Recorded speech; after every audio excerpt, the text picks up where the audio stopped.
That should be good. Yeah. So, what you think? Oh man, God damn it, Char. Just god damn it. Yeah, that guy's... I mean, he has a point, but still, I'm not gonna fucking commit genocide on a bunch of innocent people. Or, groom, A 13-year-old, what the fuck? I mean, at least the movie is aware of that this behavior is shitty. Yeah. It's not like it's glorifying it. If it did, it would be like, wow, this is problematic. Yeah. Oh boy, this movie is such a fucking experience. Yeah. Oh my god. Oh my god. I think this might be better than the original 0079. Depending on which version. I think, put a gun to my head. Shit. Teensy weeny bit. The original's tiny bit better. But just the presentation, the story, how the ideas, and how it concludes like a 10-year saga is amazing. Yeah. I'll be honest though, for all the wrong with this movie, and dear God, there are so many plot holes that I can pick. Oh my God! Can we get this one out of the way? How the fuck does Quest survive space? How? That's the only part of the movie I was like, bullshit. That legit made me say, fuck it. Maybe I should lower it to a 6. Fuck. I mean, a part of me wanted to give it a 9, but the rest of the movie is so fucking masterful that it's just one moment. If you ignore that moment, the rest of the movie is fucking phenomenal. I'll be honest though, aside from that scene, Oh yeah, don't get me wrong, stupid. It's stupid as fuck. I generally think that a lot of the characters here are fucking scum. The Federation, like always, is bullshit. I mean, that's kind of the point. And Hathaway Noah himself will become a terrorist. All in the memory of fucking Quest Pariah. Who is a bitch in this movie. Exactly. Yes, she's intentionally annoying, and, I got the point, but if you want a likable character, this is not the movie for you. Calm down. Don't worry, next week we'll watch something better. Which, speaking of which, I want to address this to all of you. So, today we were originally supposed to watch Heavy Object. But, however, thanks to Funimation being or God,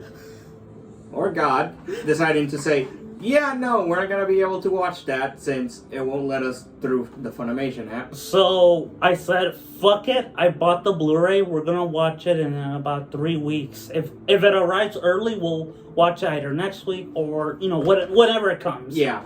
So you're gonna have to wait. So then, for our thoughts on the first 4 episodes. So I know we didn't introduce this section of the show. So welcome everyone to the anime survival arc, where we watch good anime, we watch bad anime, and we watch anime that are okay. Yeah. As far as I'm concerned, Char's Counterattack is okay. It's a 7. I personally loved it, but I can understand if you're not into Tomino's style, and also, his style of writing and directing. Yeah, this movie is it's the equivalent of watching the Star Wars prequels. But to be fair, actually, if we're going by that standard, this felt more like watching the Star Wars sequels. Oh, come on, don't go that far. Okay, yeah, that was a low blow. Yeah, but, I get your point. Both Zeta, this, and Double Zeta definitely felt like how the Star Wars sequels, what they were trying to do. The only difference is that these 3 sequels does it way better than the Star Wars sequels. To be fair, a lot of things do. So yeah, okay, so where do you want to begin? You want to begin with the themes, the characters, the story, or the designs? I love the designs for Char's Counterattack. The Zabi, the new Gundam, the Alpha Zero is an exception to that, but you know. Yeah, I love all the designs. The only thing I have a small problem with it, it's a nitpick, the character designs are okay. Yeah. They're not great. They're not like as good as the character designs of the original or Zeta. They definitely like. You can tell this movie was made in a. You can tell it was made at the same time as Double Zeta. Yeah. And a part of me wishes Yoshikazu Yasuhiko was involved. Yeah. But at the same time, I get it.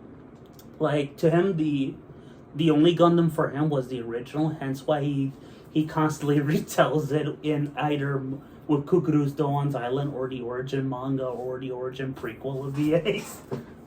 That guy loves the original Gundam. Yeah, it's kind of creepy. I wouldn't say that. Okay, not creepy, but I think it's going into obsession. Yeah, I mean, makes sense. I mean, it wouldn't surprise me if he decides to remake the original Gundam, which wouldn't be the worst idea. It wouldn't be the worst idea, but at the same time, this is like a piece of anime history. Yeah. It'd be the equivalent of remaking Citizen fucking Kane or The Godfather or Star Wars. Fuck off with that. To be fair, if we could, I would at least remake the sequels. Okay, fair enough. But yeah, so yeah, the designs of this movie, the mech designs, 10 out of 10. Yeah. The character designs is more like 5, 6. 5, yeah, 5. Like, they're not the worst designs. Yeah. They're at least better than the modern character designs we're getting that are, like, ripped from SAO. Yeah. They have more personality to them. Yeah.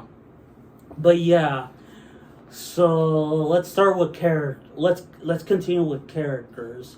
What do you think of our everyman Amuro Ray? He's certainly grown from the days of the 79. Oh yeah, 0079. Like, this is probably my favorite version of Amuro Ray. Yeah. Like, he's at his best point in his life. Yeah. While Char is at his worst point of his life. Ugh. It kind of shows just how far they've changed. Oh yeah, that's what I like about this franchise. Like, especially the best part of this movie and part of the franchise. Like, the franchise has moved past them, but, it's still part of them. Since in every AU Gundam show, they're trying to replicate the Char and Amuro dynamic. But they're like the heart of Gundam, along with Bright. And yeah, what makes their characters compelling is their rivalry. Yeah. And by rivalry, I don't mean like Dragon Ball Z uber macho, let's suck our dicks until one of us can't stand anymore. I mean, their rivalry is more on ideology and how they want to approach to change the world. Yeah. Whereas Char wants to basically nuke the entire Earth. Amuro wants to wait until humanity matures. Exactly. Speaking of the characters, what do you think of the new ones from Hathaway, Quest, Gyune? To be fair to Hathaway, he was a kid, okay? He was a kid when... And at least he showed remorse from it. Yeah, and even then, we know how that ends for him. Yeah, like, he was traumatized, come on. Yeah. I mean, I'm not excusing his terrorist act at Hathaway's Flash, fuck that. Yeah. But, you understand where he's coming from. Yeah. 1 second. Oh, yeah. You continue for a bit. Yeah. So, yeah. So, I can understand why people would hate him. But, give him a break. He's a kid. But, at the same time, I can fucking understand why you would hate Quest fucking Pariah. Like, she's annoying, but purposefully annoying. Like, the only time I would have a problem with this character is if she's unintentionally annoying. Looking at you, Nina Purpleton. Yeah. As far as I'm concerned with Quest Pariah, she's not bad. There have certainly been worse characters before her and then after her. I heard from people that she's basically a proto Hatsune Miku. I know a friend who'd hate those words, but I'm not joking. Someone said that on the internet. Oh, God, I cannot see it now. Some people called her Proto Miku. You know what? At the release, the Miku that came after was better. So Yeah, true. But yeah, and Yune. fuck Yune. He was a fucking perv.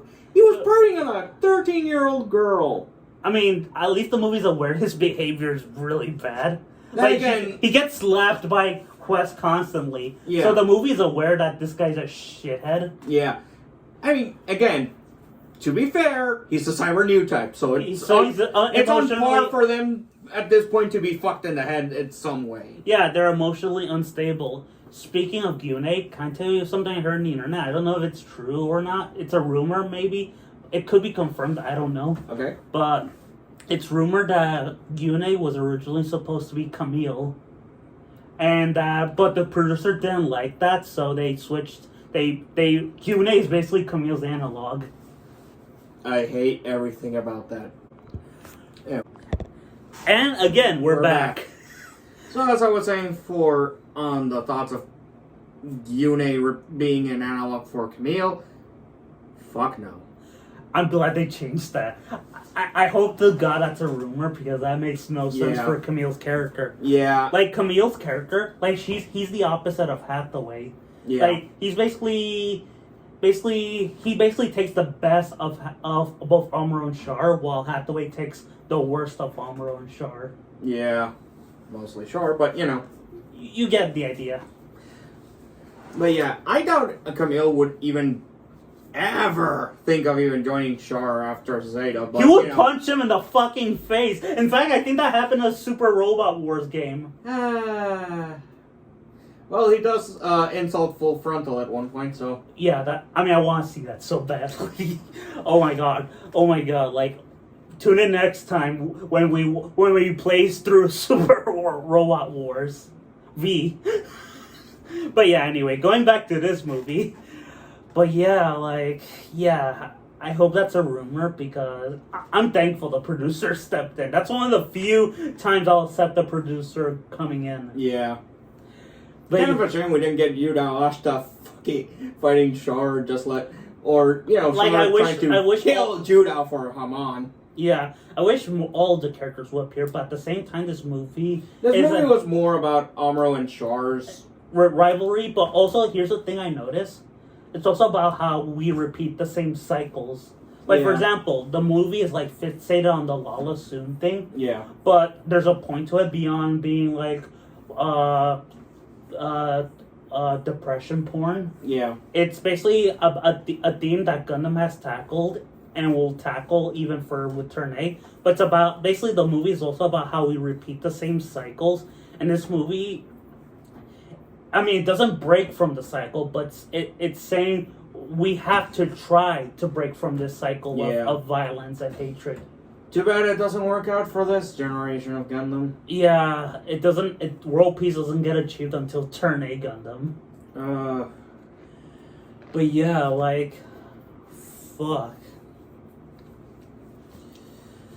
Where would you rank this in your list? In my personal list of Gundams, I'd say it's around number 7.